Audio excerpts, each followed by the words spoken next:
निघा घराच्या बाहेर. का का म्हणजे तुमचा पियाचा प्रोग्राम झालाय. काय झालं? पियाचा प्रोग्राम नाही रे. निघा घराच्या बाहेर. काम करा. कपडे लावा, सुकवा जावा. लाव. कपडे सुकवायचे आता. ती कोण? कपडे पण मी सुकवायची. कोण बोललं तुला? 3 पोरं असून कार्टी कामाची काय. बघा आता मी नाही पित बाबा हे सगळं. मम्मी हे काय तुझ्या हातात? दारू आहे दारू. मग तू पियाला घेतली ना? हट मी पिते काही सगळं. हे जर पियाली असती तर मी अशी राहिली असती काय. अरे बापरे. हा हे जर पियाली असती माझी फेस स्वेलिंग झाली असती, अशी एजिंग झाली असती, अशी यंग दिसते.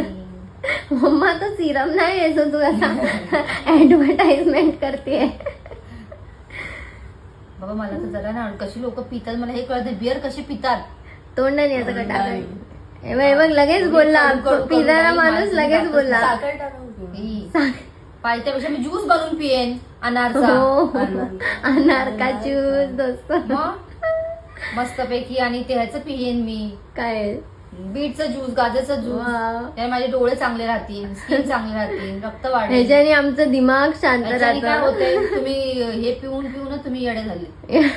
नॉनव्हेज खाऊन रक्त गरम आहे. लगेच राग येतो नॉनव्हेज खाऊन. गरम कर पहिला हो, परत खेकडे. खायचंय मला. काय खेकडे पकडा जायचे ना तिथे बँड्राला. जा तूच. आणि काय ब्लॉग हा अशी